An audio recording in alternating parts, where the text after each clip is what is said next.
impecable. Cierta parte con relación al Descartes, ¿ya? Así que cualquier duda o consulta voy a agradecer que me lo hagan saber, ¿sí? Así que, gente, empezamos a dar. Empezamos, gente, empezamos a dar.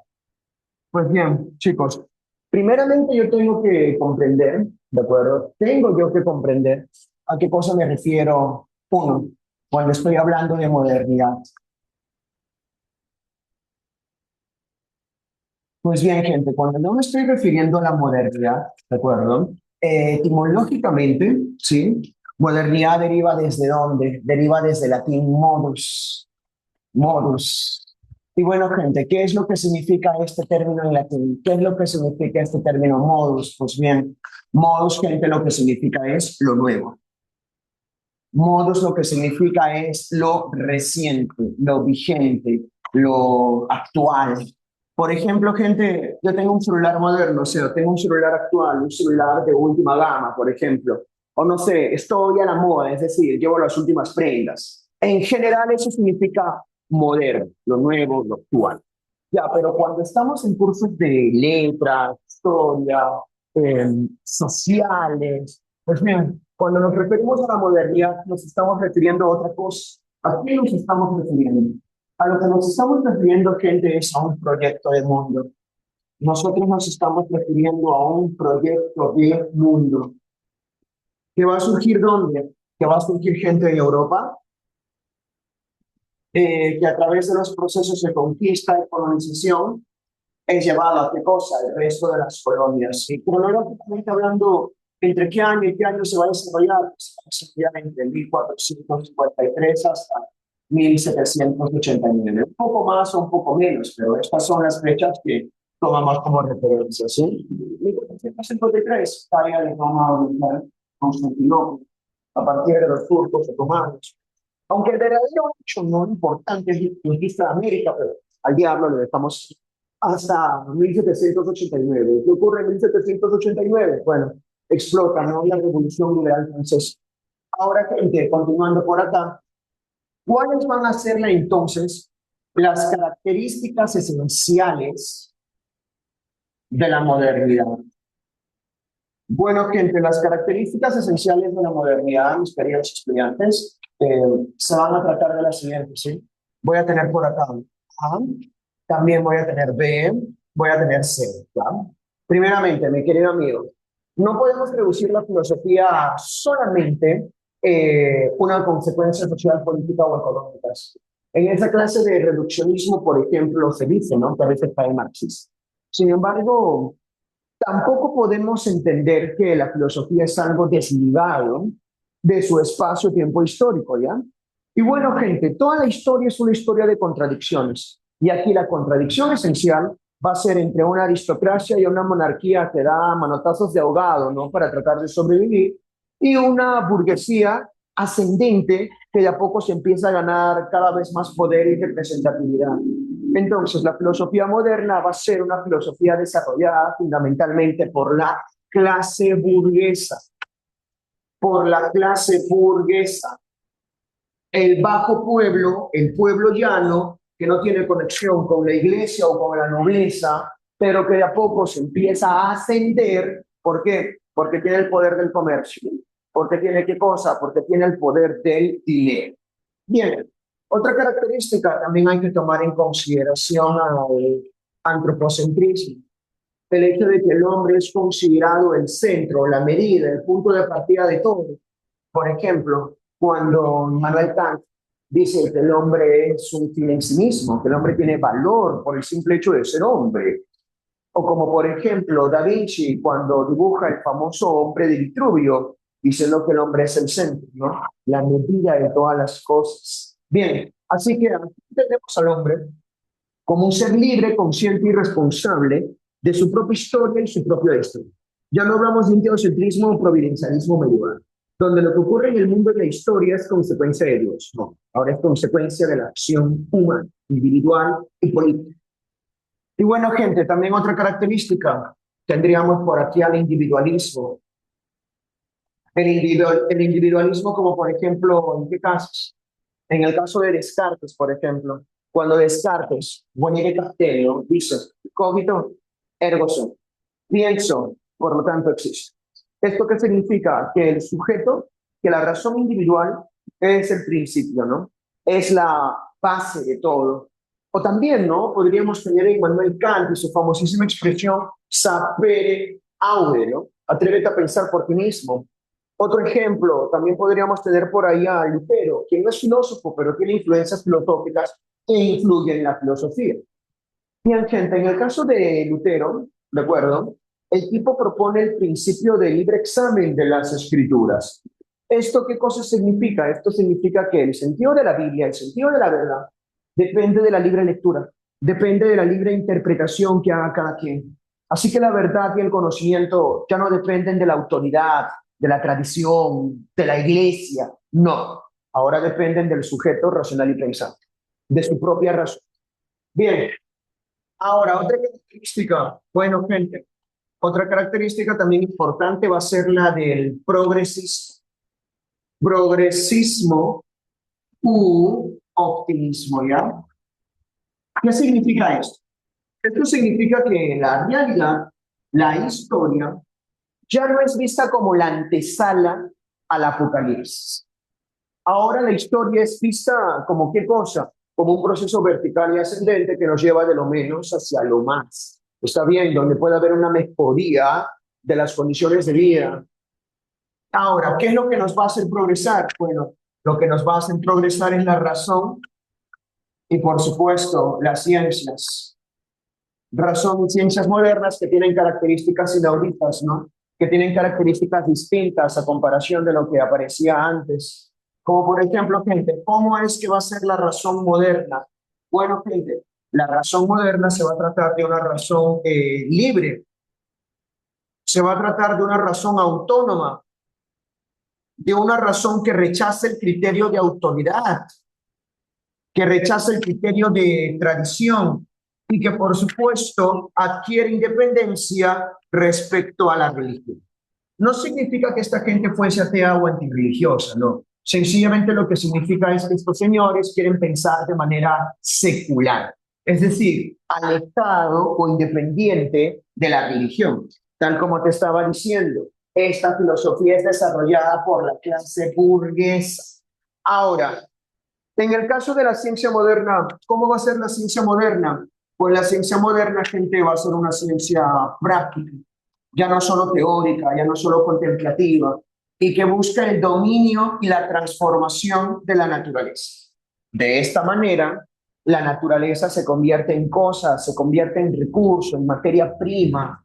¿Para qué cosa? Para que la burguesía pueda obtener dinero, para que la burguesía pueda pues obtener ganancias. Esta filosofía pues se desarrolla en principios del capitalismo, por lo que si la burguesía va a pensar en el conocimiento y las ciencias, ¿lo hace para qué cosa? Pues para generar dinero, para generar productividad. ¿Listo, gente? Entonces, ya tenemos por aquí a las características esenciales, ¿de acuerdo?, de la filosofía moderna.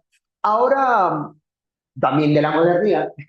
Y ahora, gente, ¿qué es lo que tenemos que entender? Ahora tenemos que entender, ¿no? ¿Cuál es el contexto? ¿Cuál es el contexto, sí, en el que se van a desarrollar estas ideas? Y bueno, gente, el contexto, amigo, va a ser el siguiente. Habrá que tomar en consideración a cuatro, ¿sí? A cuatro cositas, mi hermoso bebé. ¿Y a qué cosa me estoy refiriendo? Bueno, bebé, a lo que me estoy refiriendo, ¿sí? Va a ser, por ejemplo, número uno, a la reforma protestante. ¿Y qué cosa es lo que va a pasar en la reforma protestante? Pues la iglesia pierde hegemonía, o sea, conserva poder, pero no se trata de un poder omnímodo, ya no se trata de un poder incuestionable. Ahora surgen otras iglesias paralelas a la iglesia católica y otros poderes, por supuesto. La sociedad civil adquiere, ¿no?, más poder, más autoridad. Bueno, por supuesto, también estamos hablando de qué cosa, de un capitalismo naciente, ¿verdad? Estamos hablando de un capitalismo naciente, un capitalismo mercantil, es decir, el mundo ya no se basa tanto en relaciones personales o en el poder de la tierra, ¿no? La agricultura y la ganadería, como pasaba en la Edad Media, no. Ahora yo quiero producir mercancías, comercio, tecnologías, Medios de transporte. Por eso te decía que la clase burguesa desarrolla las ciencias, ¿verdad? Claro.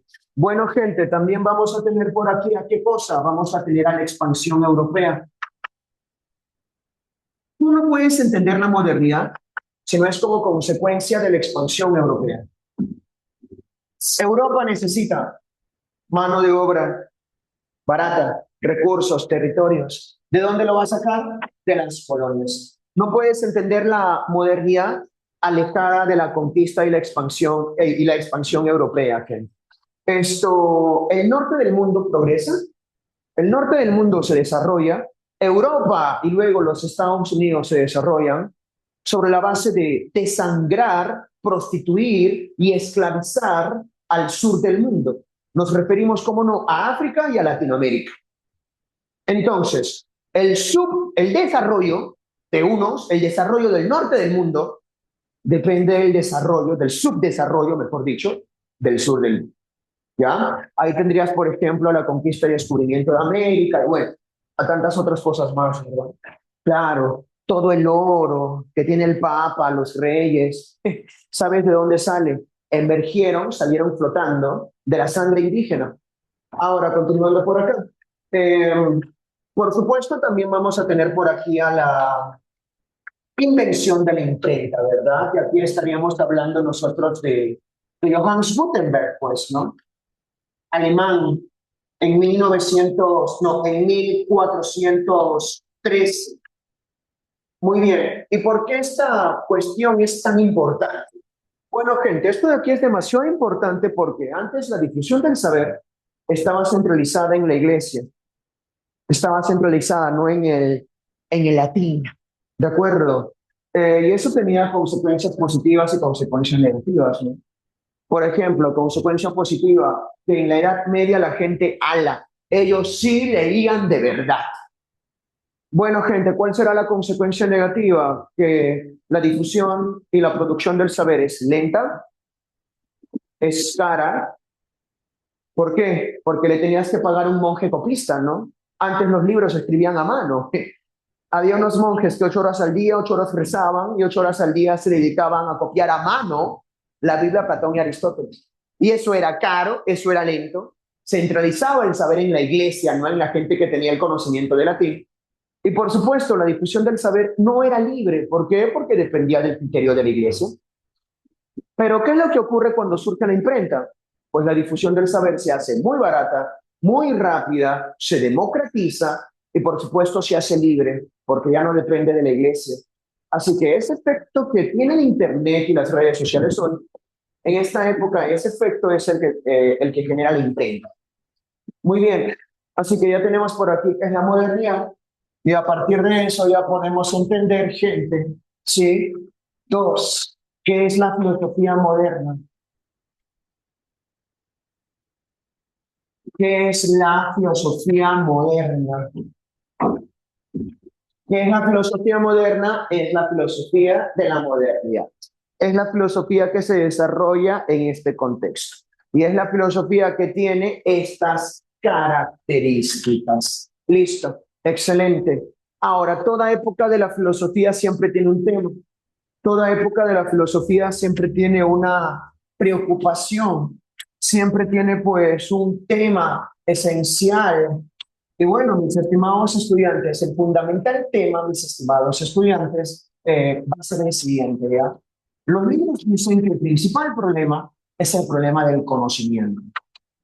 Eso no está mal, eso no está mal. Sin embargo, es insuficiente. Los medievales y los antiguos también reflexionaban sobre el conocimiento. Así que aquí lo que va a variar, aquí lo que va a cambiar es la forma en cómo se entiende el conocimiento. ¿De acuerdo? Mira, en la antigüedad el conocimiento ¿de dónde venía? De la naturaleza. El principal problema era el ser y la naturaleza. Y la verdad y el conocimiento estaban ahí, en el mundo, en la naturaleza. En la Edad Media, el principal problema es Dios y la verdad y el conocimiento está ahí, en Dios, en la religión, en la iglesia.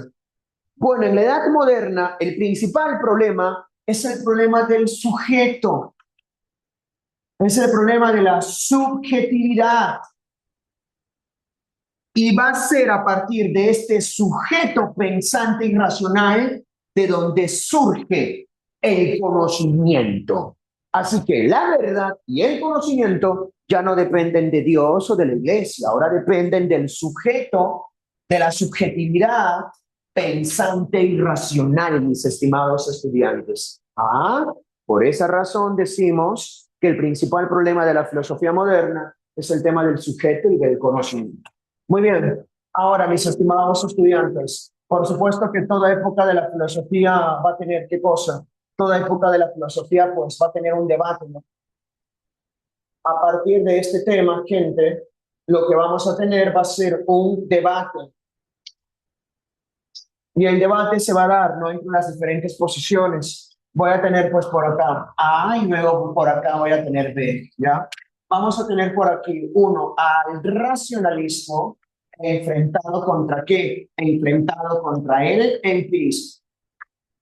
Listo. El racionalismo se enfrenta contra el empirismo. Y el propio nombre lo dice. ¿Qué dice el racionalismo? El racionalismo a mí me dice que el origen del conocimiento es la razón. El origen del conocimiento es la razón.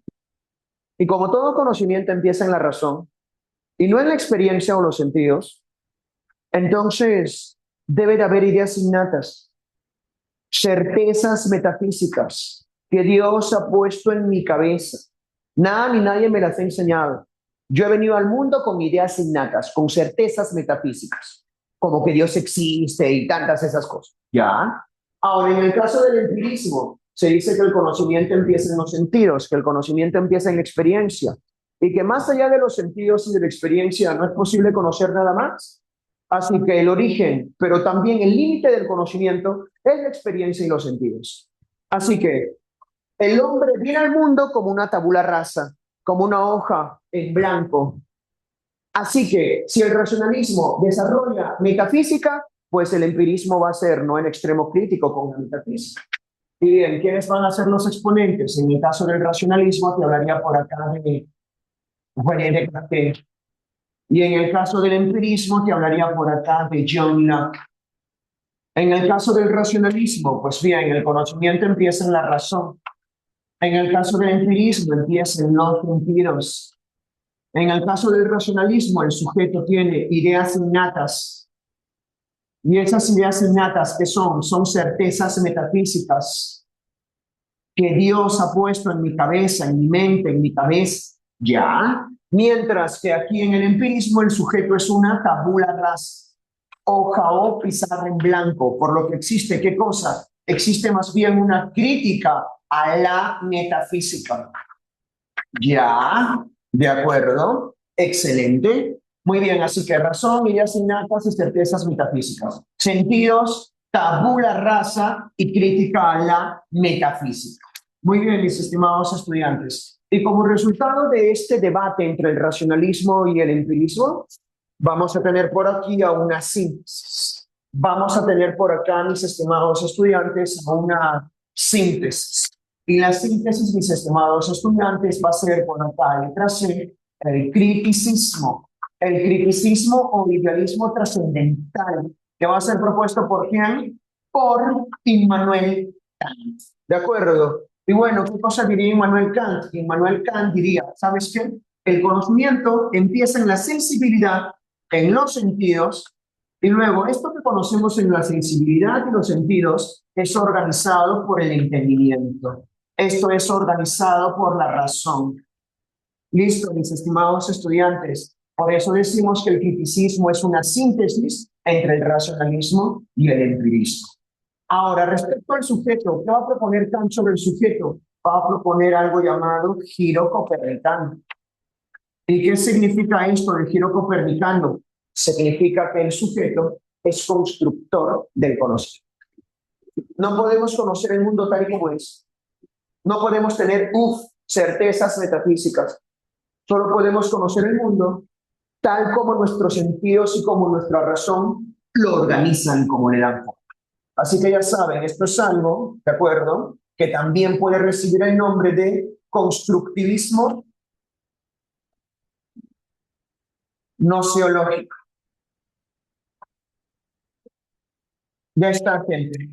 Así que ya tienen por aquí un pequeño mapa, un pequeño panorama de esta época. Ya saben, el racionalismo, ¿qué va a pasar con el racionalismo de Descartes? Pues el racionalismo de Descartes se va a pelear contra el empirismo propuesto por quién? Por John Locke. ¿Propuesto por quién? Por David Hume. ¿De acuerdo? Y luego estas dos posturas, más adelante, ¿qué va a pasar?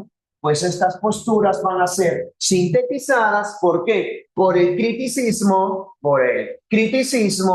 propuesto por Immanuel Kant. Que valga decirlo, se va a desarrollar en un contexto, se va a desarrollar en un contexto que va a ser la Ilustración, es decir, el siglo de las luces, el siglo XVIII. En historia universal ustedes ven esto como ilustración. Bueno, en filosofía lo vemos como criticismo. Ya está.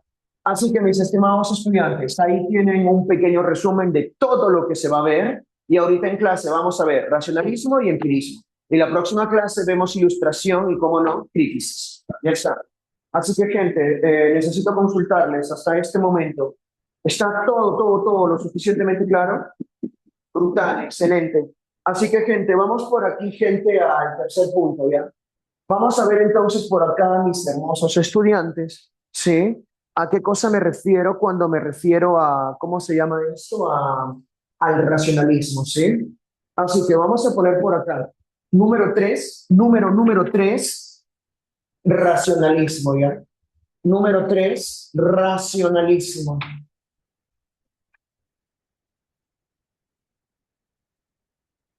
Ahora, ¿qué va a pasar con el racionalismo? Pues bueno, gente, el racionalismo se va a desarrollar en la Europa continental.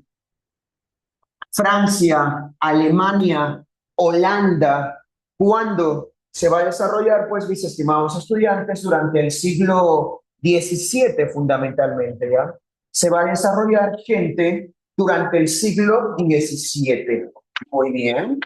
Ahora, gente, ¿qué va a pasar con el racionalismo? Como el propio nombre lo sugiere, estos señores consideran que el origen del conocimiento es la razón pura, sin la necesidad de la experiencia, sin la necesidad de los sentidos, debido a que los sentidos mienten, debido a que los sentidos engañan. Bien.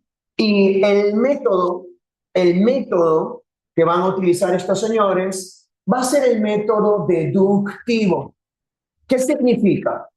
Esto significa que estos señores van a ir desde lo general hasta lo particular. Estos señores parten de certezas metafísicas indudables, según ellos, y de ahí van a sacar todo lo demás. Y según ellos, la filosofía y la ciencia no se equivocan. Es un razonamiento necesario. Por eso hablamos de que el método que estos señores tienen es el método deductivo. Y el modelo de conocimiento que van a tener estos señores van a ser las matemáticas. Todos estos filósofos van a ser grandes matemáticos y van a influir en las matemáticas. Muy bien. Y por supuesto, ¿a quiénes podríamos tener, no? Bueno, gente, podríamos tener aquí como representantes, por supuesto, a Leibniz. Leibniz, quien en matemáticas aporta con qué? Con el cálculo infinitesimal, ¿no? Claro, el cálculo infinitesimal. Bueno, él lo llamó cálculo de fluxiones, ¿no? Pero la pesadilla de los ingenieros, el cálculo, lo crea Leibniz. O, por ejemplo, el plano cartesiano, ¿quién lo crea? Descartes. La geometría analítica, Descartes. La primera computadora, calculadora moderna, la pascalina, lo crea Blaise Pascal, filósofo racionalista, y así sucesivamente. Así que ya saben, gente. El método que van a tener estos señores va a ser el método deductivo, ¿de acuerdo?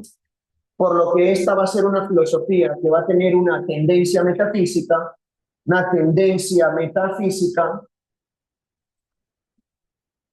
es decir, van a hablar de primeros principios de la realidad, ¿no? De forma abstracta. Y por supuesto el modelo que van a tener estos señores, como les decía, ¿no? Eran las matemáticas. Estos filósofos aportan a las matemáticas y quieren reflexionar con la exactitud y la precisión que tienen las matemáticas. Y bien, ¿quiénes van a ser los exponentes del racionalismo? Bien, Podríamos tener, por ejemplo, aquí a Descartes.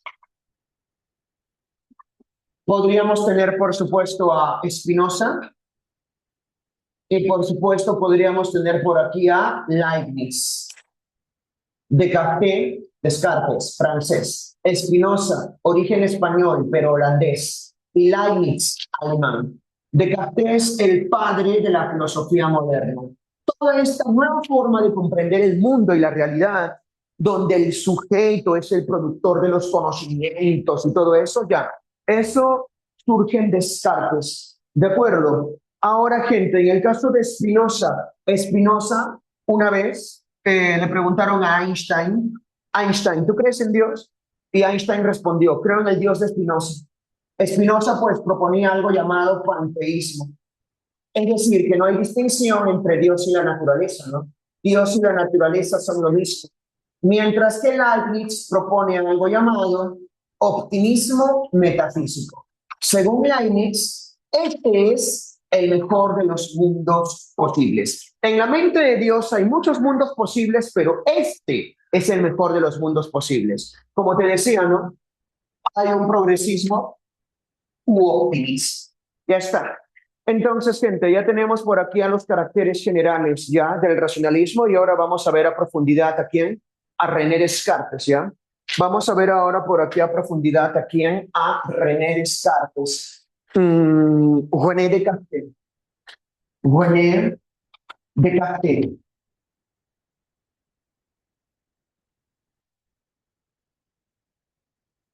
Ahora, ¿qué es lo que va a pasar con este señor, con René Descartes? Bueno, amigos, Descartes, el amigo Descartes va a ser francés, va a ser de nacionalidad francesa. Y bueno, mis estimados amigos, letra A. ¿Cuáles van a ser algunas de las principales obras, de acuerdo? Obras del amigo Descartes. Bueno, gente, algunas de las principales obras podrían ser las siguientes, como por ejemplo, puedo hablarte por aquí de el discurso del método, el famosísimo discurso del método, que también podría hablarte de las meditaciones metafísicas. Sería muy bueno que lean el discurso del método. Ahora, cuando estamos frente a un filósofo mayúsculo, tenemos que comprender qué es lo que este filósofo entiende por filosofía. Así que en el caso de Descartes, ¿de qué se tratará la filosofía? Pues en el caso de Descartes, mi hermoso estudiante, la filosofía, un ratito, quiero corregir esto. Nada. Filosofía ya está, ahora sí.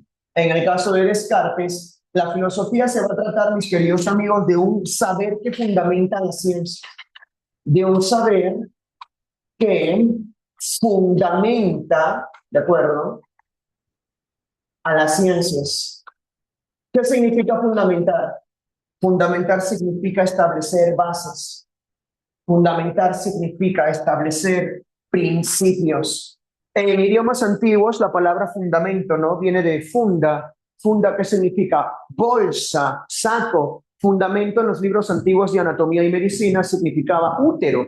Así que al decir que la filosofía es el fundamento de las ciencias, también estamos diciendo, ¿no?, que la filosofía es la madre de las ciencias. Muy bien. Ahora, Descartes utiliza una metáfora, ¿no? Descartes utiliza una metáfora convincente, ¿ya? Y esta metáfora es la siguiente. Descartes dice, mira, acá vamos a tener un tronquito, ¿de acuerdo? Y acá vamos a tener un arbolito, ¿de acuerdo? ¿Y qué pasa con este arbolito? Pues este arbolito, pues, tiene frutos. Y este arbolito, como no, tiene una raíz. Ahí está. Esa es la relación existente entre la filosofía y la ciencia. Esa es la relación existente entre la filosofía y la ciencia. Acá tú vas a tener a la filosofía y acá tú vas a tener a las ciencias. ¿Qué es la filosofía? Es un saber que fundamenta las ciencias. Es un saber que le enseña a la ciencia a pensar de manera científica. Por ejemplo, la ciencia busca conocimiento. ¿Qué haría la filosofía? Preguntaría qué es ese conocimiento, ¿no? O cómo se valida el conocimiento. Ahora, yo no sé si alguna vez tu celular se te llenó de virus, de chats que quieres eliminar, no sé, de porno, no sé. El asunto es que quieres formatear tu celular, necesitas formatear tu celular desde cero, reiniciarlo, ajustes de fábrica. Bueno, ¿qué quiere hacer Descartes? Descartes quiere hacer exactamente lo mismo. Descartes quiere resetear, Descartes quiere reiniciar la filosofía desde cero. Ese es el proyecto cartesiano. Ese de ahí, mis estimados estudiantes, es el proyecto cartesiano. ¿Cuál es el proyecto de Descartes? Refundar el saber, o sea, refundar la filosofía y las ciencias sobre bases seguras, sobre bases indudables. Refundar el saber sobre certezas seguras. Claro, Descartes decía, oye, si los medievales y los antiguos tienen la razón, ¿por qué siguen discutiendo? ¿Ah? ¿Por qué se contradicen entre sí? Entonces lo que quiere hacer Descartes es reiniciar la filosofía y la ciencia desde cero. Y para eso Descartes busca una raíz, ¿no? Para eso Descartes busca un principio. Muy bien, así que esa va a ser la filosofía según Descartes. Ahora, continuando por acá, voy a tener por aquí gente ahora, ¿qué cosa? C. Voy a tener la nociología de Descartes. Y aquí vamos a volar rico, gente. Escuchen por acá. Vamos a ver ahora por aquí en la nociología de Descartes. Letra C, la nociología o la teoría del conocimiento de Descartes.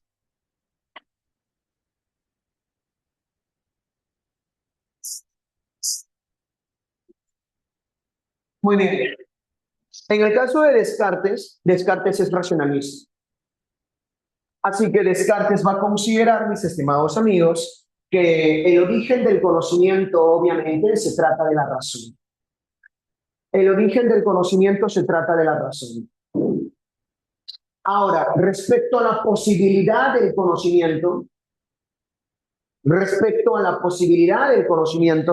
Descartes va a proponer algo llamado dogmatismo.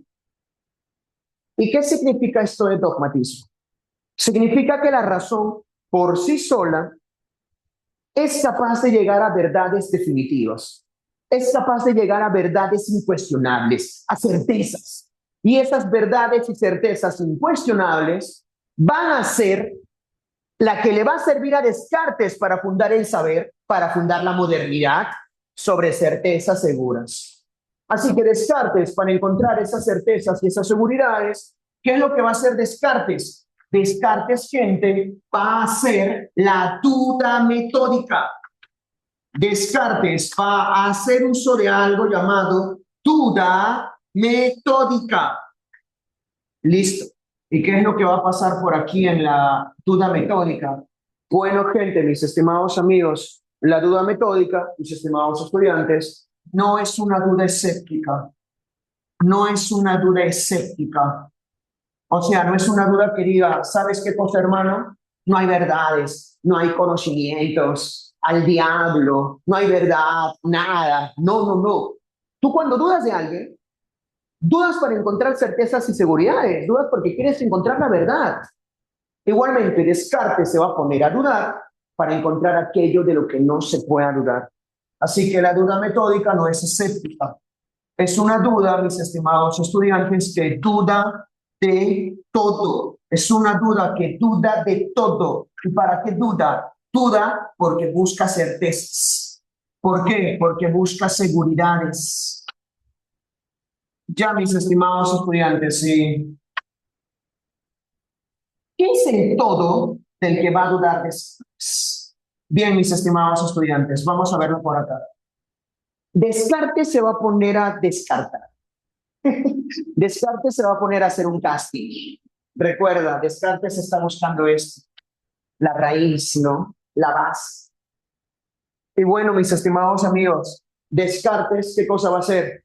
Descartes va a dudar de sus creencias. Descartes va a dudar de qué cosa, de las ideas heredadas por la tradición. Esas ideas se puede dudar. Uno puede dudar de sus creencias y de su tradición, de su cultura. Y recuerda que Descartes busca aquello de lo que no se pueda dudar. Así que mis creencias y mis ideas recibidas por la tradición no pueden ser la base o la raíz de la filosofía moderna.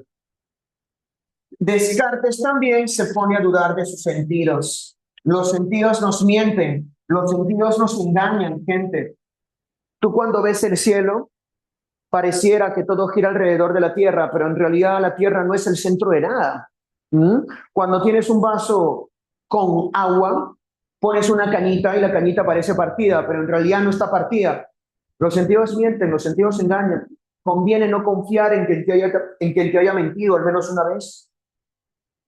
También Descartes va a dudar del mundo. Descartes va a dudar, pues, de la materia. Y para eso Descartes, ¿qué cosa? Va a utilizar el argumento de los sueños. Ni el mundo, ni la materia, ni observación de la realidad no puede ser la base o la raíz de la filosofía moderna. No puede. ¿Por qué razón? Sueños. A veces tenemos unos sueños que son tan intensos que no sabemos que estamos soñando hasta el momento en que nos despertamos.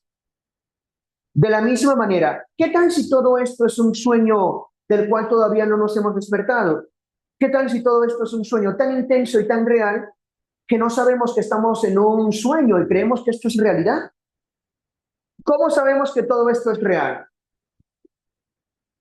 Ya sé, entonces dice Descartes, mi base va a ser las matemáticas, pero hay un problema, ¿no?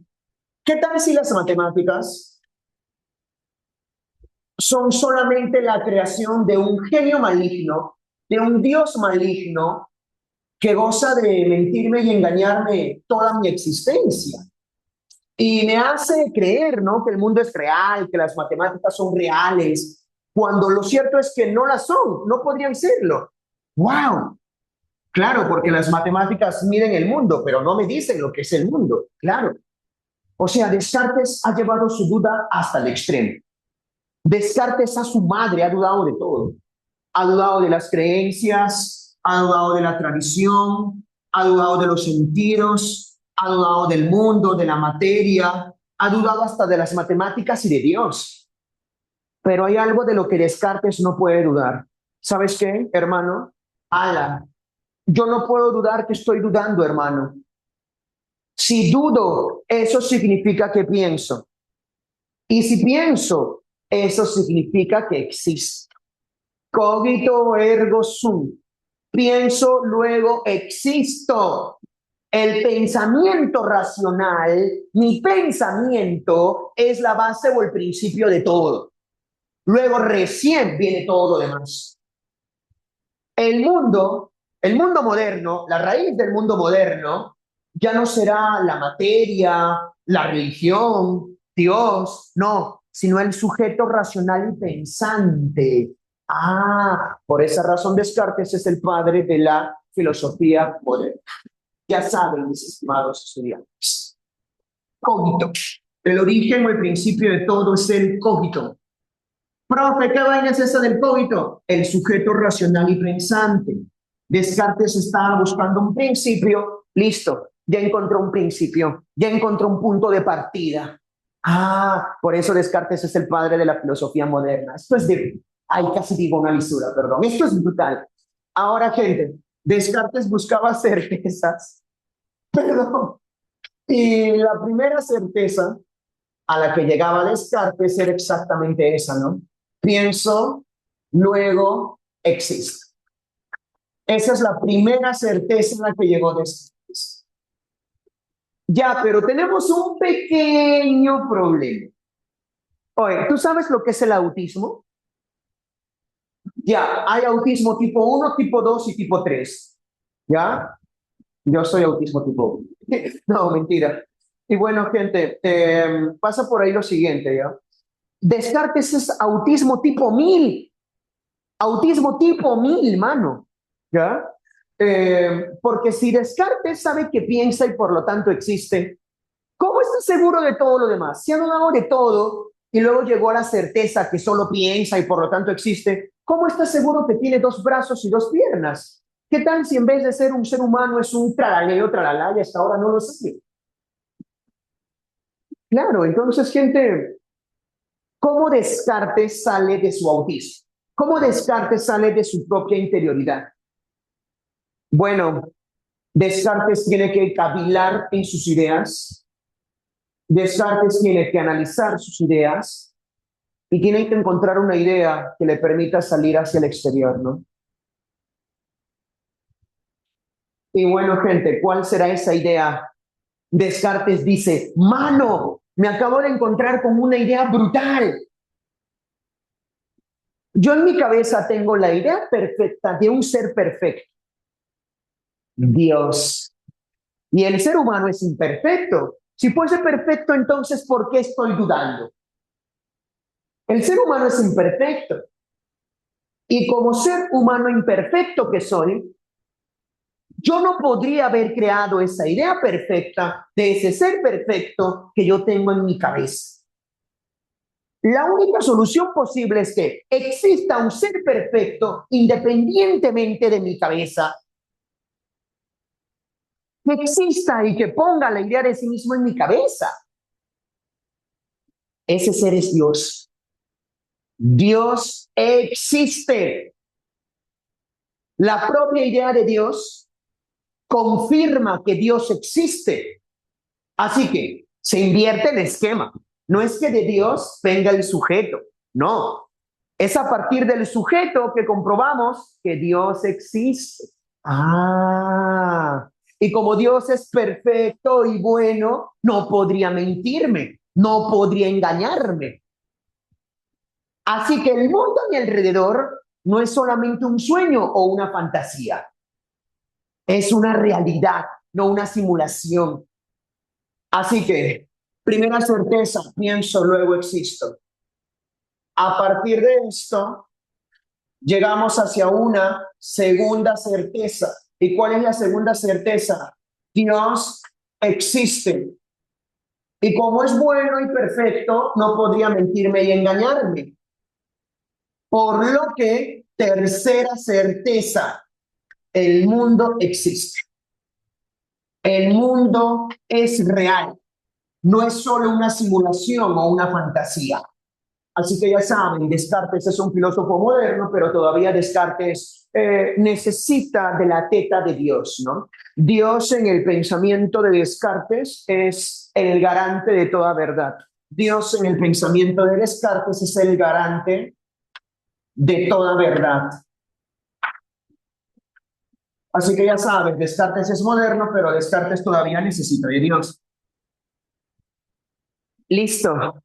Descartes acaba de fundamentar la filosofía y la ciencia moderna. Es una filosofía basada en la razón, es una filosofía que parte de un método que es la duda metódica, que duda de todo. Por último, llega a un primer principio, que es el cogito, ¿no? El sujeto racional y pensante, que es la base, y a partir de ahí deriva la existencia de Dios y deriva la existencia del mundo. Por razón, Dios y mundo material. Esos son los tres grandes temas de reflexión que hay en la filosofía cartesiana. ¡Wow! Bien, gente. Y esta vaina es bastante sanagustiniana, ¿no? San Agustín decía eso. Si fallorum ergo sum. Si me equivoco, entonces existo. Bueno, Descartes dice, pienso, luego existo. O también San Agustín decía, ¿no? Lo único que quiero conocer es el alma y Dios. Bueno, Descartes está diciendo, ¿no? Alma y Dios. Pero Descartes ha metido, ¿no? Un elemento más, que es el mundo, ¿no? Que es la materia. Así que mis estimados estudiantes, ahí ya lo tienen. Ahí tienen a la nociología cartesiana. Y ahora hay dos o tres cositas más que precisar, pero momentáneamente ahí lo dejamos, ¿ya? Ahora, gente, hasta este momento consulto. ¡Wow! ¿Cómo se ve mi esquema? Gente, hasta aquí, ¿está todo claro? A ver, voy a escribirles. ¿Está todo claro, bebés? Bien, mis hermosos y suculentos bebés. Vamos con todo. Muy bien, mis estimados chicos, muy bien. Le voy a tomar foto a mi esquema, ¿ya? Oye, el esquema salió brutal, mano. Eh, ala, ala, mano.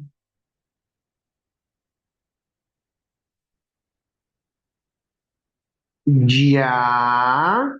Y bueno, gente, le voy a tomar fotito. Le voy a tomar fotito un momentito a mi vaina. Eh, ¿Hay alguien viendo nuestra clase? ¿Cómo? ¿Es que solito se graba el Zoom? Ah, gracias, XD. Bien, continuando por acá, gente. Eh, entonces, sí. Entonces, gente, fíjense. Eh, ya Descartes ha fundamentado la filosofía y la ciencia moderna, ya lo hizo. Ahora, mis estimados estudiantes, va a pasar por aquí lo siguiente. Ahora Descartes necesita un método para guiar su razón. Descartes ahora necesita un método para producir conocimiento. Listo, ya fundamentaste el conocimiento, ahora necesitas producir y crear conocimiento. Ah, y bueno, gente, ese método va a ser el siguiente. Estaremos hablando de la evidencia,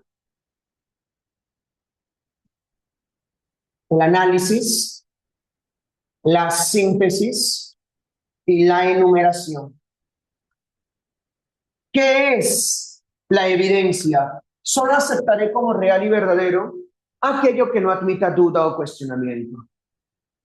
¿Qué es el análisis? Lo complejo lo voy a dividir en partes simples para entenderlo mejor.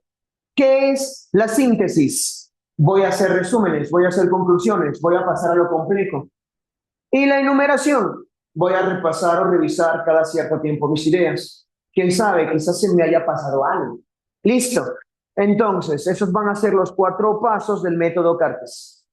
Ahora, recuerda que Descartes dice, pienso, luego existo. Así que Descartes tiene que analizar, ¿verdad?, los contenidos de sus propias ideas. Así que, según Descartes, ¿qué clases de ideas van a existir?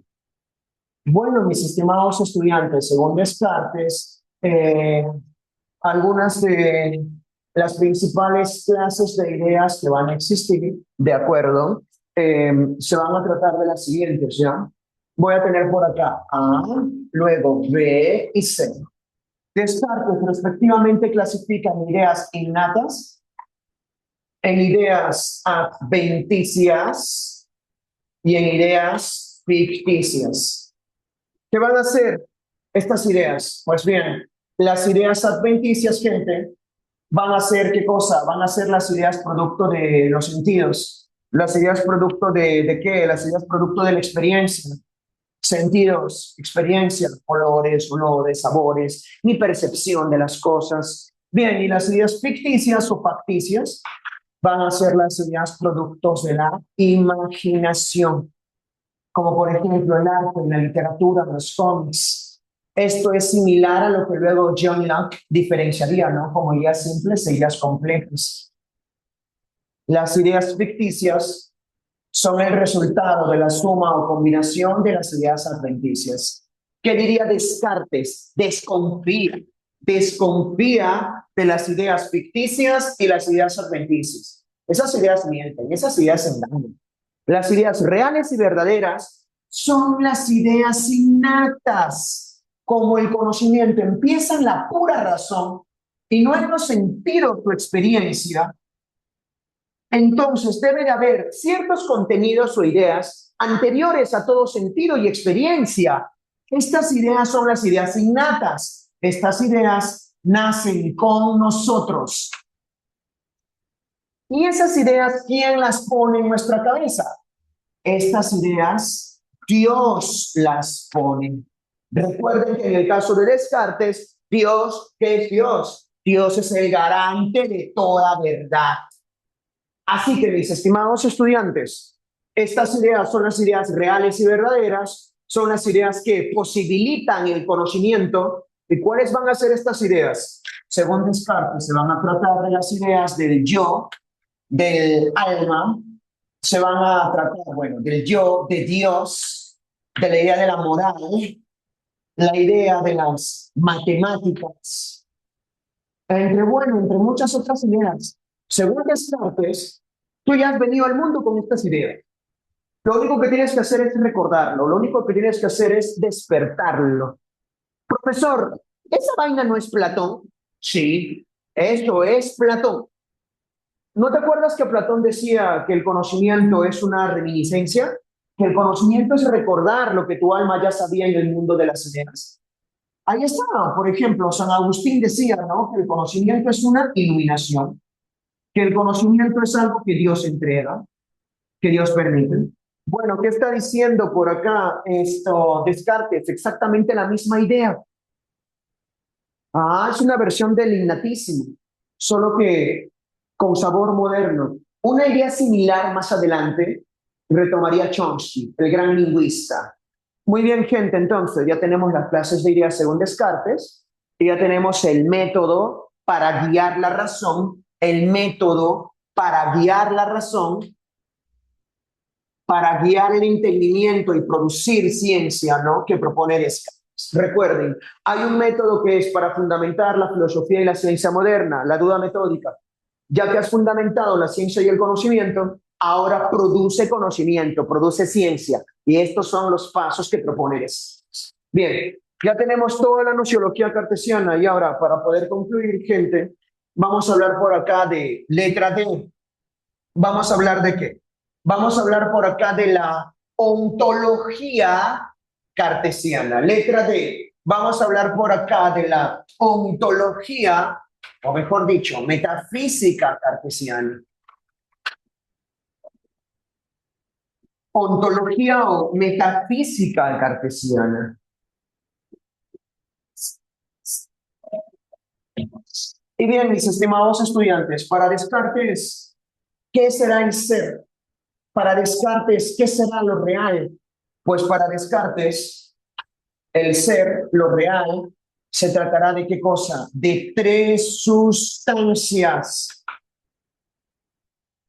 El ser o lo real se tratará de tres sustancias. Listo, o sea, el universo, el mundo se encuentra hecho de tres cosas. ¿Y cuáles van a ser esas tres cosas? ¿Tú te acuerdas de las certezas de Descartes? Pienso, luego existo, el alma o la razón. Dios existe, Dios. El mundo existe, el mundo es real, la materia, los cuerpos. Ya, este esquema se repite aquí. Entonces, las tres cosas que existen según Descartes son las siguientes.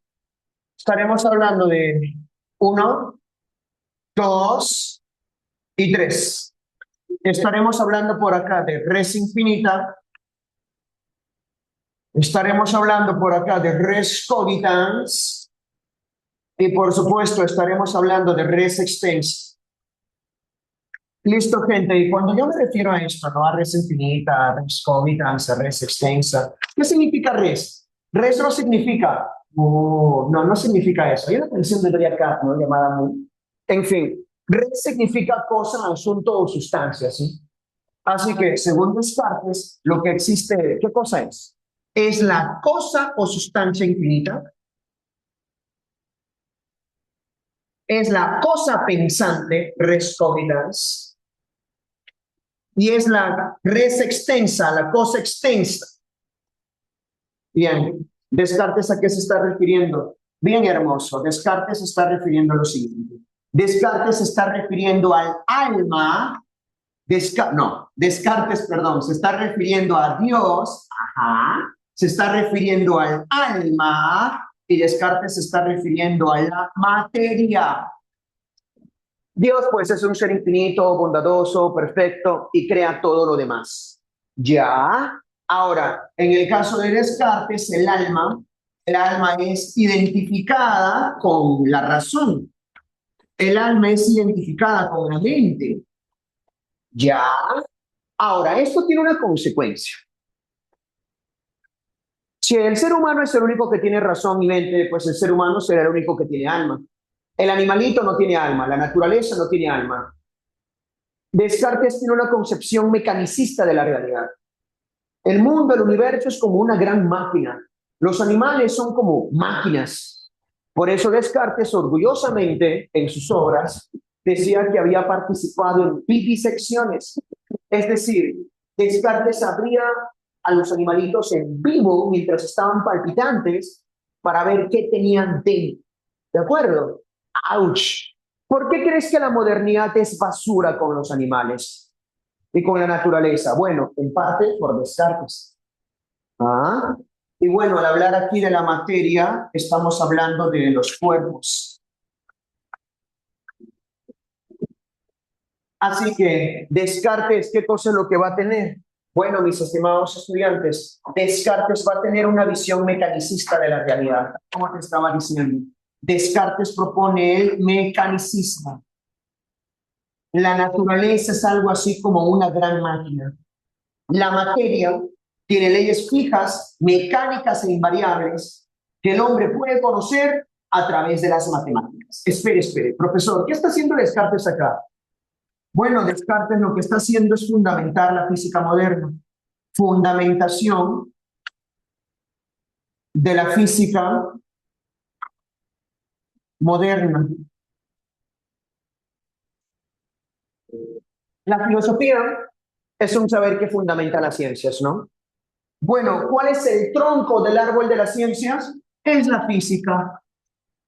La física es, ¿qué cosa? El tronco del árbol de las ciencias. El sujeto racional y pensante es la base de la filosofía.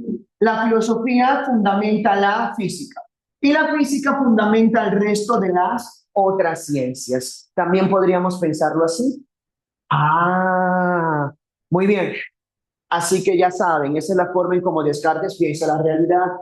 Ahora, gente, por último, para cerrar con esto, vamos a hablar de qué? Vamos a hablar de letra E. Vamos a hablar por acá de la antropología filosófica de Descartes. Vamos a hablar por aquí de la antropología filosófica de Descartes. Y bueno, gente, ¿qué es lo que va a pasar por aquí en la antropología de Descartes? Pues bien, en el caso de Descartes, ¿qué es lo que va a hacer el hombre? Bien, amigo. En el caso de Descartes, el hombre, si el ser, si la realidad eran tres sustancias que correspondían, ¿no?, a las tres certezas de las que hablaba Descartes, pues ¿qué será el hombre? El hombre será la unión de dos sustancias distintas entre sí. Dualismo. ¿Qué es el dualismo, profesor? Religión que adora a Dua Lipa. No, no, no. El dualismo, gente, significa concebir que el hombre es la unión de dos sustancias distintas, la unión de dos sustancias opuestas entre sí. ¿Y cuáles van a ser estas sustancias? Alma y materia, cuerpos, res cogitans y res extens. Así que vamos a dibujar por aquí al hombre. Vamos a dibujar por aquí al hombre. Y como te decía, el hombre es la unión de estas dos sustancias, ¿no? El hombre es la unión, como te decía, de res cogitans y de res extens. Listo, gente. Y bueno, mis estimados estudiantes, ¿qué pasa, no? ¿Qué es lo que va a ocurrir por acá? Pues bien, por aquí va a ocurrir lo siguiente. Un momentito. Sí, sí, ya está, excelente. El hombre se tratará de la unión de alma y cuerpo. Bueno, ¿cuál es el problema? El problema es que el alma y el cuerpo tienen características que son sumamente distintas entre sí. Por ejemplo, el alma es inmaterial, mientras que el cuerpo obviamente es material. El alma es libre, es voluntaria, mientras que el cuerpo es mecánico, es como una máquina. Entonces, mis estimados estudiantes, si el alma y el cuerpo son tan distintos entre sí, ¿cómo entonces se van a comunicar? ¡Wow! Claro, si yo quiero abrir y cerrar la puerta, si yo quiero mover esta cámara, necesito una mano, una fuerza física para hacerlo. Pero si el alma es metafísica, si el alma es inmaterial, ¿de qué manera el alma puede controlar al cuerpo? ¡Wow! Bien, gente, ese es el famoso problema alma-cuerpo. Descartes, con las limitaciones de su época, decía que aquí en nuestra cabecita teníamos un órgano llamado glándula pineal.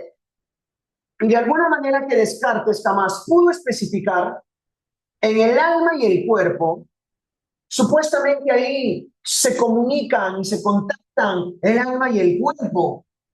Bueno, ¿esto qué cosa fue? Esto fue pues una solución problemática, ¿no? Esto fue una solución insatisfactoria. Ese es el problema de la filosofía de Descartes. Descartes no soluciona el problema mente-cuerpo. Por el contrario, Descartes lo que hace es heredar a la posteridad el problema mente-cuerpo. Pregunta de medicina, ¿verdad? El problema mente-cuerpo. Y a esto se le llama problema del ghost in the shell. El problema del fantasma en la máquina. El problema del alma de la máquina. Hay una película anime de 1995 llamada así, Ghost in the Shell. Sería muy bueno que lo vean. ¿Son fans de la Lisa? La Lisa de Blackpink. Bueno, la Lisa de Blackpink ha sacado hace poco un adelanto, ¿no? Para un nuevo video. Y ese video está inspirado en la estética de Ghost in the Shell, pues, ¿no? Claro, sería bueno que lo vean. Bien, gente, entonces ahí está. Ahí tienen la antropología de Descartes. Ahí tienen la ontología de Descartes. Brutal. Excelente. Oye, qué hermosa mujer es la Lisa, ¿no? Wow. En serio. Bien, gente. Le voy a tomar foto entonces a mi terrible esquema. A ver, un momentito. Ay, esa luz.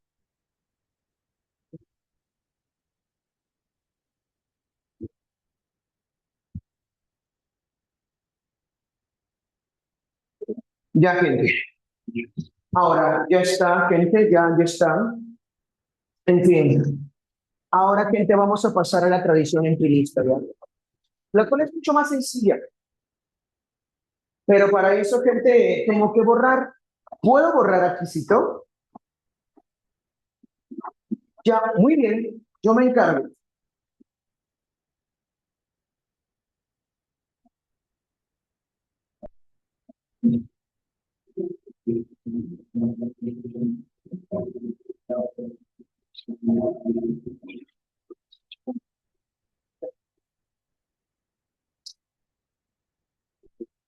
Lo caso, me paso de Descartes al anime, a la Lisa.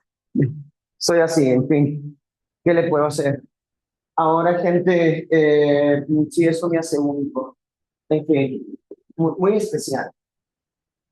En fin, gente, ahora, continuando por acá, ¿de acuerdo? Bien, vamos a ver ahora por aquí el último punto de la clase ya. Uno, dos, tres, y ahora sería cuatro, si no me equivoco, ¿no? Número cuatro, vamos a hablar por aquí de qué. Voy a hablarte del empirismo. Y bien, mi hermoso y querido estudiante, cuando yo me refiero al empirismo, empirismo deriva del griego emperia, que significa experiencia. Entonces, lo que va a considerar el empirismo es que el origen del conocimiento son los sentidos, son la experiencia. No puedo conocer nada más allá de mis sentidos y de mi experiencia. Ahora, el empirismo se va a desarrollar mayormente en la Europa anglosajona, angloparlante, es decir, países que hablan inglés. Hablamos, por supuesto, ¿de qué cosa? Estamos hablando, por supuesto, del Reino Unido, United Kingdom. Hablamos de ingleses, pero también hablamos de escoceses, irlandeses. Ya saben, gente. Ahora, por alguna razón, los países de habla inglesa siempre han tenido una filosofía más simpática con el empirismo que con el racionalismo, ¿ya? Mientras que los filósofos de habla francesa y alemana tienen una filosofía mucho más simpática con el racionalismo que con el empirismo, ¿no? Eso prefigura lo que luego en el siglo XX es la distinción entre filosofía analítica y filosofía continental, ¿verdad? Ahora, gente, ¿cuál va a ser el método que van a considerar estos señores? Pues bien, el método que ellos van a tener va a ser el método inductivo. Es decir, se trata de un método que va desde lo particular a lo general. Un conocimiento que parte de la observación. conocimiento que parte de la experiencia. ¿Y cómo es la inducción? La inducción es probable, pues. La inducción no es necesaria. Así que básate en tus sentidos y nada más que en tus sentidos. Cuidado que los sentidos, cuidado que la experiencia se pueden equivocar también. Así que si en el racionalismo se dice que la razón puede llegar a certezas incuestionables sin la necesidad de la experiencia, pues en el empirismo partimos de la idea de que el origen y el límite del conocimiento también es los sentidos y la experiencia, por lo que naturalmente nuestro conocimiento es falible. Existe entonces, ¿cómo no?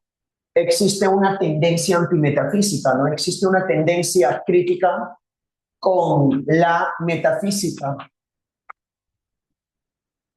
Ya. Ahora, gente, ¿cuál va a ser el modelo de conocimiento que van a tener estos señores? Bien, el modelo de conocimiento, gente, se va a tratar de las ciencias naturales. Estos filósofos se van a ver muy influidos por el desarrollo de la física, la química y la biología, ¿no? Que en esa época recibían el nombre de filosofía natural e historia natural. Por ejemplo, gente, en esta época vamos a tener a Isaac Newton, ¿no? Y sus principios matemáticos de filosofía natural. O también podríamos tener por ahí a Francis Bacon, por supuesto. Ese método, ¿no? Que siempre se propone en biología, observación, hipótesis, experimentación, conclusión, ya. Eso es algo surgido en Bacon. Ahora, continuándole por acá. ¿Quiénes van a ser entonces los exponentes? Bien, gente, los exponentes se van a tratar de los siguientes. Voy a tener por aquí primeramente a John Locke. Voy a tener por aquí a John Locke, gente. Vale, ¿y qué es lo que va a pasar en el caso de John Locke? Primeramente, A, sus obras. Primeramente, A, sus obras. Definitivamente John Locke es importantísimo en filosofía política. Bueno, eso lo vamos a ver en el tema de filosofía política. Así que la gran obra de John Locke va a ser el ensayo sobre el entendimiento humano. El ensayo sobre el entendimiento humano. Y bueno, John Locke, ¿de qué nacionalidad es? Pues bueno, John Locke es inglés. O sea, es británico, pero específicamente inglés, Inglaterra. Ahora, ¿qué es lo que va a pensar John Locke con relación al conocimiento? ¿Cuál va a ser entonces la nociología de John Locke? Bien, hermano, la nociología de John Locke va a ser la siguiente. John Locke, hermoso estudiante, considera pues que el origen del conocimiento, ¿cuál va a ser el origen del conocimiento? Se va a tratar de la experiencia. El origen del conocimiento es la experiencia. Bien, esto tiene una consecuencia. ¿Cuál es la consecuencia de que el origen del conocimiento sea la experiencia? Pues la consecuencia, mis estimados estudiantes, es que en la mente, el hombre al nacer viene al mundo como ¿qué cosa? Viene al mundo como una tabula rasa, como una hoja o como una pizarra en blanco. Así que todo lo que sabemos, todo lo que somos, es producto de la experiencia. ¿Es producto de qué cosa? De la socialización. Ahora, mis estimados estudiantes, va a pasar por aquí lo siguiente. Esto de aquí es algo que es una declaratoria de guerra ¿contra quién? Contra Descartes. Descartes decía, pues, que nosotros teníamos, ¿qué cosa? Ideas innatas, que Dios depositaba, ¿no? Que Dios ponía en nuestra mente o cabeza. Bueno, John Locke dice, no hay ideas innatas. No hay nada en el entendimiento que no haya pasado primero por los sentidos. ¿Ya? Ahora, gente, continuando por aquí. La experiencia va a ser de dos clases. John Locke va a diferenciar entre una experiencia externa y una experiencia interna. Experiencia externa y experiencia interna. ¿Qué va a ser la experiencia externa? Pues la experiencia externa se trata de la sensación, los sentidos. ¿Qué va a ser la experiencia interna? Se va a tratar de la reflexión, de la mente. Así que todo lo que hay en la mente ¿Surge de dónde? De los sentidos. Todo lo que hay en la reflexión surge de dónde? De la sensación. Listo. ¿Y qué cosa es lo que capta la sensación? Pues bien, mis estimados estudiantes, lo que capta la sensación, voy a corregir esto un momentito. Ahora sí. Lo que capta la sensación, mis estimados amigos, las cualidades de las cosas.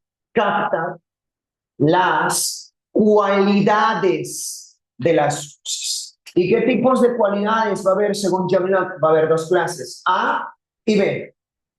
Vamos a tener nosotros cualidades primarias y vamos a tener cualidades secundarias. ¿Qué son las cualidades primarias? Son las cualidades objetivas. ¿Qué son las cualidades secundarias? Son las cualidades subjetivas. Por ejemplo, esta pizarra, ¿cuánto mide? ¿Cuánto pesa? Si está o no está en movimiento. Bueno, eso de ahí es objetivo.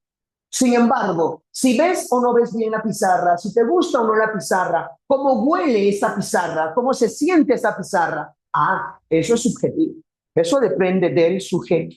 Así que la sensación capta las cualidades que van a ser o del objeto o del sujeto. ¿Ya? Ahora, la experiencia externa es la base de la experiencia interna. Para poder pensar algo, tengo que primeramente sentirlo. Y la reflexión, ¿qué cosa es lo que hace? Bueno, mis estimados estudiantes, la reflexión, vamos a poner por acá, ¿qué es lo que hace? La reflexión produce ideas. Está bien, genera ideas. ¿Y qué clases de ideas van a existir según John Locke? Vamos a tener por acá ideas simples y vamos a tener por acá ideas complejas. Y las ideas simples se fusionan y dan como resultado a las ideas complejas. Por ejemplo, la redondez, la rojez, el dulzor, ideas simples, que son ideas de una sola cualidad. Esas ideas se van a fusionar y de ahí van a salir las ideas complejas. Por ejemplo, la idea de manzana. Eso es lo que también John Locke llamaría entendimiento pasivo y entendimiento activo. Listo. Ahora, gente, a partir de acá podemos hablar también de la ontología de John Locke. De la ontología de John Locke. Y aquí tenemos que hablar, gente, ¿de qué cosa? Del concepto de sustancia. Aquí tenemos que hablar del concepto de sustancia.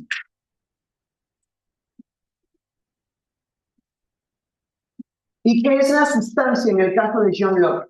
La sustancia en el caso de John Locke, él dice literal, la sustancia es un no sé qué. La sustancia no sabemos qué sea. La sustancia es el soporte de las cualidades. Soporte de las cualidades.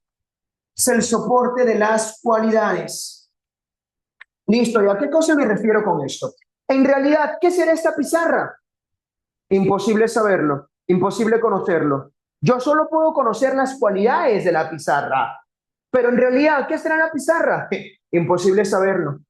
Así que ya sabes, estas cualidades que capta la sensación provienen de la sustancia, que son las cosas, los objetos, pero que jamás podremos conocer tal cual y como estos son, dado que solo conocemos las cualidades de las cosas. Listo, gente. Así que ya tenemos por aquí, gente, a la ontología, la nociología y las obras de John Locke. Ahora, continuando por aquí, para poder terminar, gente, vamos a tener ahora a quién, pues vamos a tener por aquí a David Hume. Vamos a tener por aquí ahora a quién, a David Hume.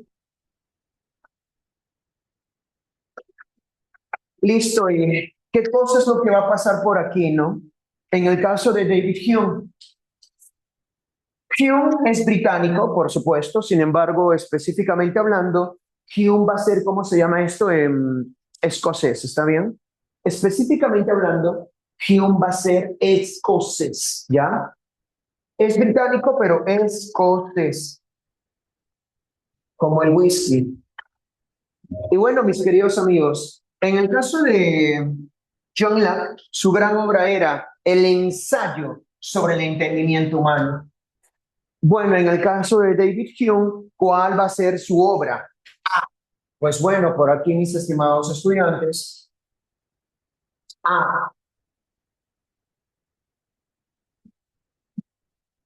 sus obras van a ser, por ejemplo, la historia natural de la religión, el tratado de la naturaleza humana, pero por sobre todo, ¿qué cosa? La investigación. ¿Sobre qué cosa? La investigación sobre el entendimiento humano.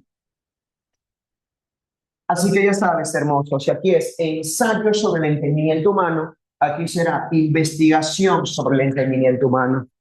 Ahora, su nociología, su teoría del conocimiento. Muy bien. ¿Cuál será entonces su nociología o teoría del conocimiento? Bien, habrá que ponerlo por acá.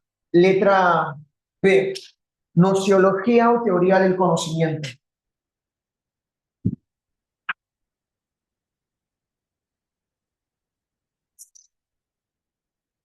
Pues bien, Hume va a considerar como empirista que es que el origen del conocimiento, por supuesto, se trata de la experiencia. El origen del conocimiento, por supuesto, se va a tratar de la experiencia. Ahora, cuando estamos hablando nosotros de la experiencia, ¿de qué estamos hablando? Pues estamos hablando de dos clases de percepciones. ¿Y cuáles van a ser estas dos clases de percepciones? Se tratarán de uno y dos. Estaremos hablando respectivamente de impresiones e ideas. Impresiones e ideas.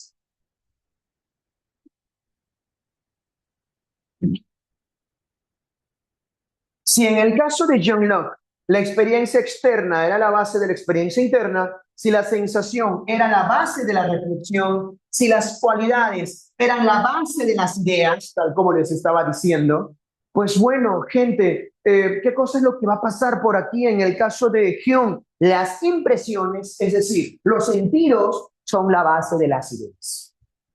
Y mira, una cosa es saborear un cuarto de pollo y otra cosa es recordar el cuarto de pollo, ¿no? Una cosa es ver en una novela a alguien que sufre un arrebato de ira y otra cosa es tú tener ese arrebato de ira. Una cosa entonces son las ideas que serán menos intensas, y otra cosa son las impresiones que van a ser como, que van a ser pues más intensas.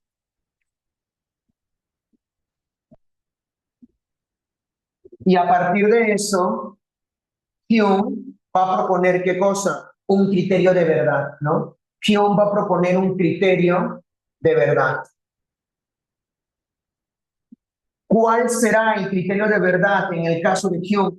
El criterio de verdad se tratará de la correspondencia. ¿La correspondencia con qué cosa? Pues la correspondencia con las impresiones. Si una idea corresponde a una impresión, a buena hora, será real, será verdadera.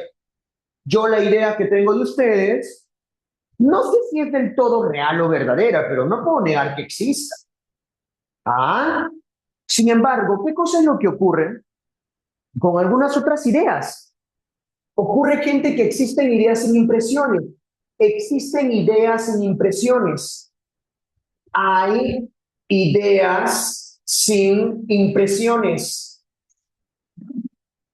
¿Y cuáles van a ser estas ideas sin impresiones? Bueno, ideas como por ejemplo las siguientes. Voy a tener por aquí, por ejemplo, uno, la idea del yo. Dos, la idea del alma. Tres, la idea de Dios. Cuatro, la idea de la causalidad. Cinco, la idea de la sustancia. Uy, si todo conocimiento parte de los sentidos, de la experiencia, pues gente, ¿qué experiencia o qué sentido posible tenemos del alma o de Dios? Claro. Así que no podemos decir con seguridad o certeza que Dios exista. Gente, Dios, el alma, la causalidad, la sustancia, ahorita te hablo de esto, no es algo que con seguridad podamos decir que exista. Todo esto en realidad, ¿qué cosa es? Todo esto es producto del hábito y la costumbre. No podemos decir con seguridad que Dios exista. Esto es producto del hábito o de la costumbre. Así que ya saben, estas ideas tienen su origen no a la experiencia, sino al hábito y a la costumbre, la fantasía social y colectiva. Si todo nuestro conocimiento está limitado a nuestros sentidos y Dios y el alma de existir están más allá de los sentidos, entonces exista o no exista, ¿no? Dios o el alma, ¿cómo podríamos saberlo?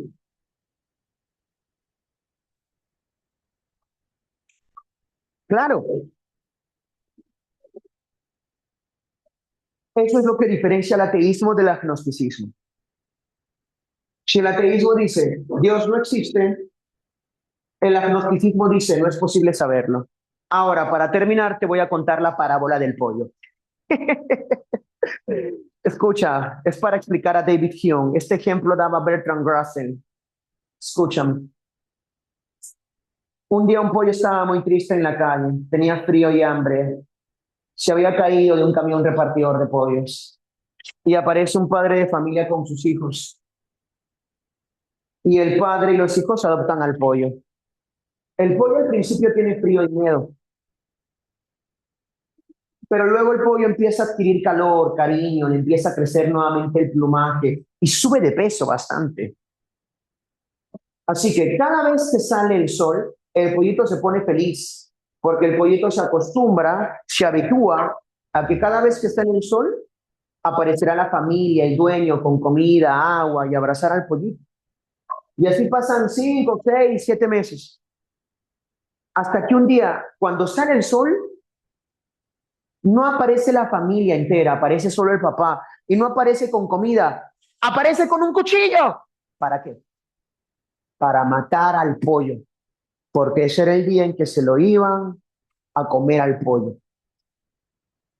Así que el pollito estaba acostumbrado a que todos los días le dieran agua y comida, hasta que un día apareció el dueño y ¡pum! Lo mataron. ¿Me doy a entender? Y el pollito terminó convertido en un KFC. ¿Entiendes? O el pollito se convirtió en Rooster Fighter. No sé. Y bueno, mis estimados estudiantes, ¿han visto el anime del gallo? Está bueno. Y bueno, mis estimados estudiantes, el que algo se haya dado de una manera no significa que siempre se vaya a dar de esa manera. Claro, si mi vacuna me ha servido una vez, 2 veces, 3 veces, no significa que al ponérsela a un cuarto paciente sí o sí vaya a funcionar. Eso es la causalidad.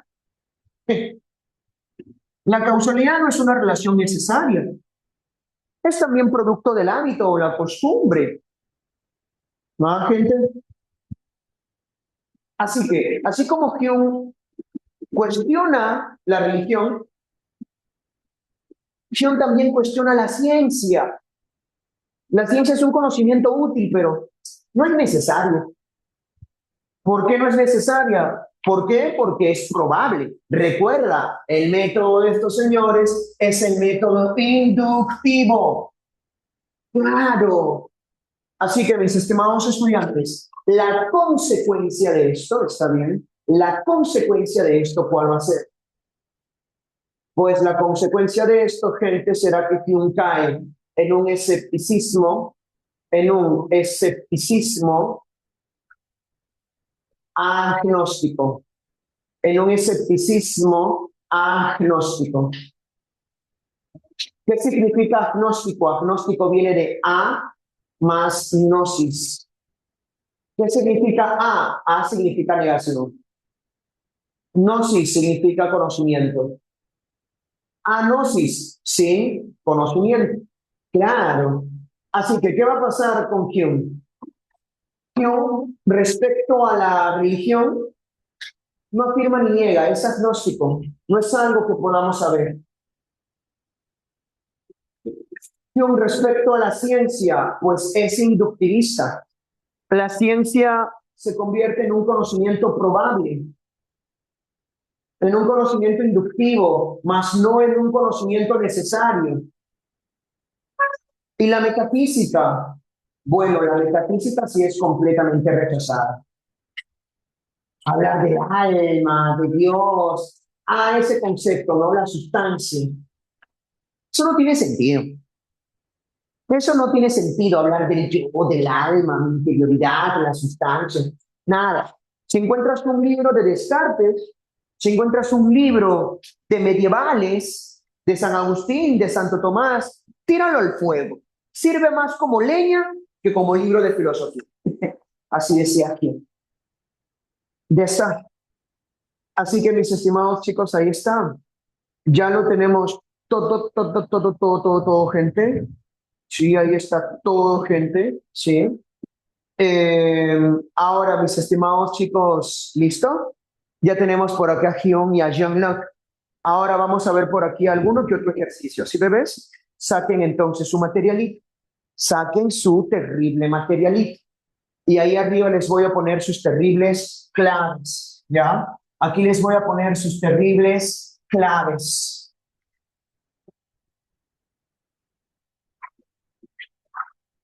Y bueno, son 15 ejercicios.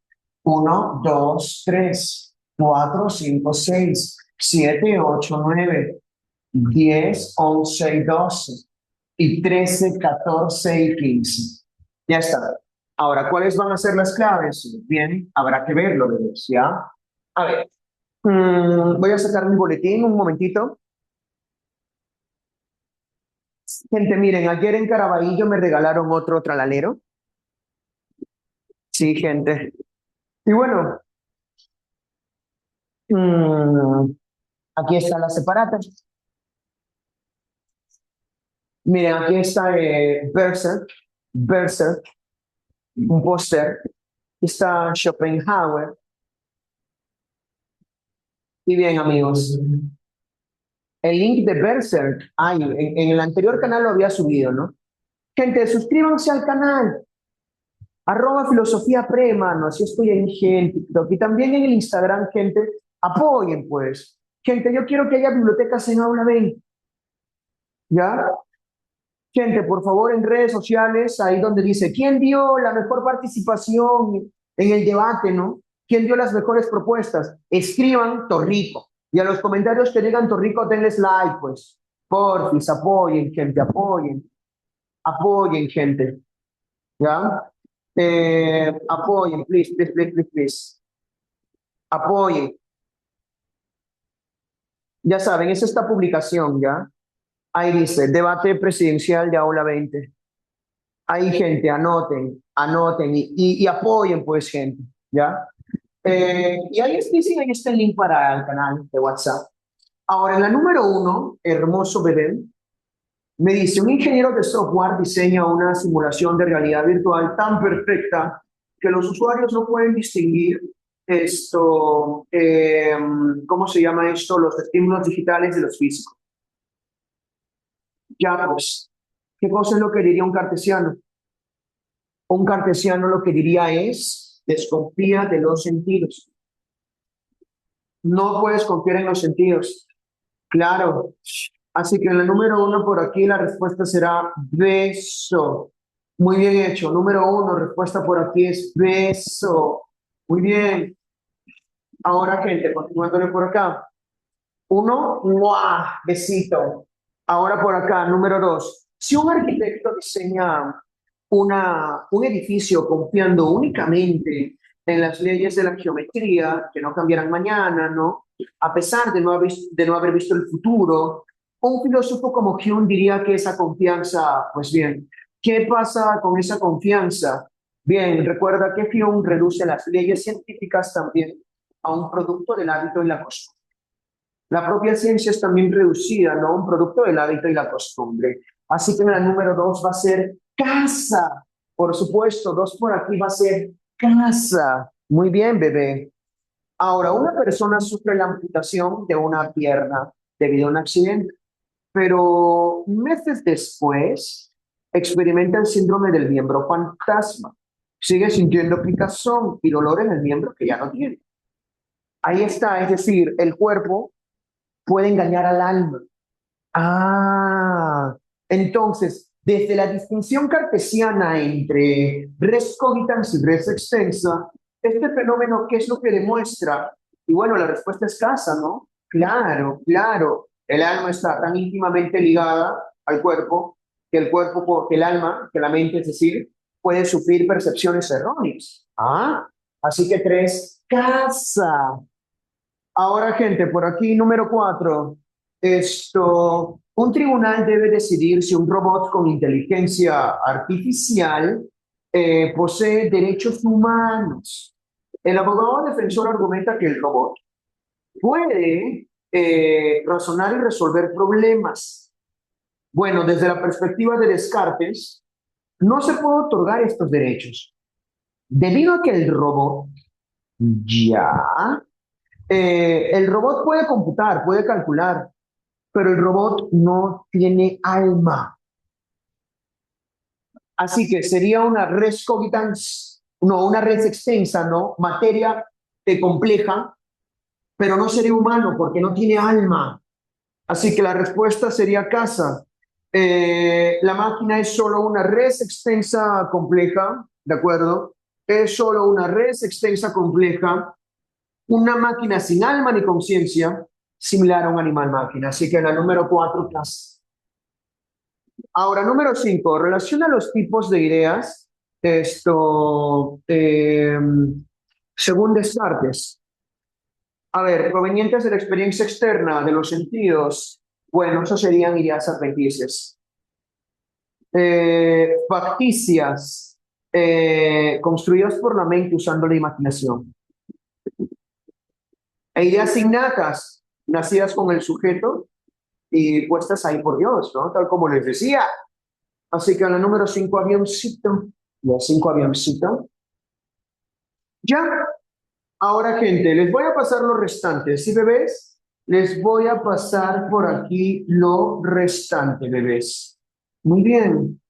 Y bueno, gente, en la número 6, ¿de acuerdo? En la número 6, ya, miren. En la número 6 va a ser avioncito. 6 va a ser avioncito. En la número 7 va a ser besito. En la número 8 va a ser besito. En la número 9, casita. En la 10, casa. En la 11, elefante. Recuerden que Dios, en el pensamiento de Descartes, es garante de toda verdad. En la 12, beso. En la 13, avión. En la 14, gente, la respuesta va a ser dedo. Y en la 15, ¡mua! Besito. Así que, gente, por aquí necesito consultarles. Hasta acá. ¿Puedo confiar que se encuentra todo lo suficientemente claro? Ya, bebés, por favor, suscríbanse al canal de WhatsApp. Eh, Tengo que estar subiendo contenido también a TikTok, a Instagram. Ahí tienen mis flashcards, ¿no? Mis anotaciones. Y también apoyen en el Instagram, pues pongan Torrico, gente. ¿Ah? Claro, apoyen, apoyen. Yo sí di propuestas realistas, bebé. ¿Ah? Apoyen, apoyen. En fin, gente, y si no me apoyan a mí, apoyen a otro profe que también les enseña en virtual, ¿ya? Eh, entonces, gente, pido por favor que se cuiden, estudien y repasen, escriban Torrico. Gente, cuídense mucho, gracias por aguantarme, hasta pronto. Gracias, hermosos, gracias, gracias. Voy a tomarle foto a mis garabatos.